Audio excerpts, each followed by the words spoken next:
This is my self-assessment for the head-to-toe assessment video for 245. I think I did pretty well on my video. I had to start and stop one time.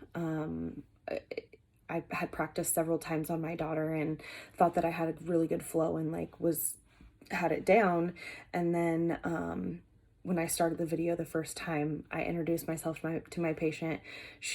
I asked for her identifiers and then just completely blanked on where I should start and what. And so there was a really long pause and I just felt completely awkward. And so I had to restart the video one time. Going through the assessment portion of things, I did forget to do cap refill on her fingers. That's something that if I would have redone the video, I would have implemented that. I did have a challenging time finding correct stethoscope placement on her body. She is a larger person.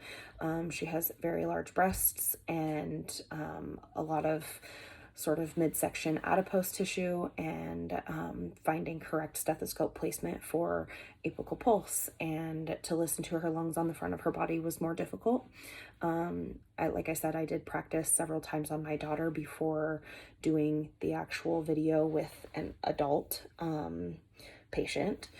And my daughter has a much smaller body and it's a little bit easier to find correct stethoscope placement. That's something that I think that I could improve on just for normal practice. What else?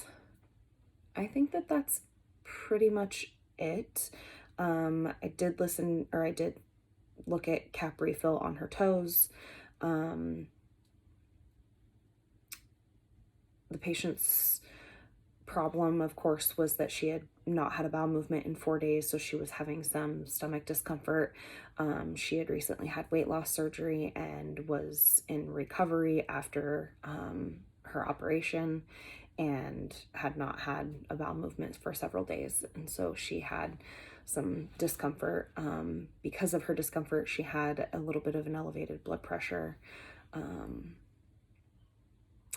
I think that I had a really good flow going through the assessment for the most part. It's not something that I do on a day-to-day basis while at work.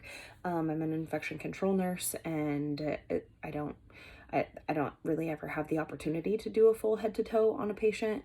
And so kind of refreshing my memory on nursing school from the LPN program and doing the head to toe assessments, it was just kind of awkward to do at first, and trying to make sure that I wasn't going to forget any points was a little bit difficult, but overall I think that I did pretty well. Of course, there's always room for improvement, and I do recognize that there are some areas that I could improve upon. Thanks.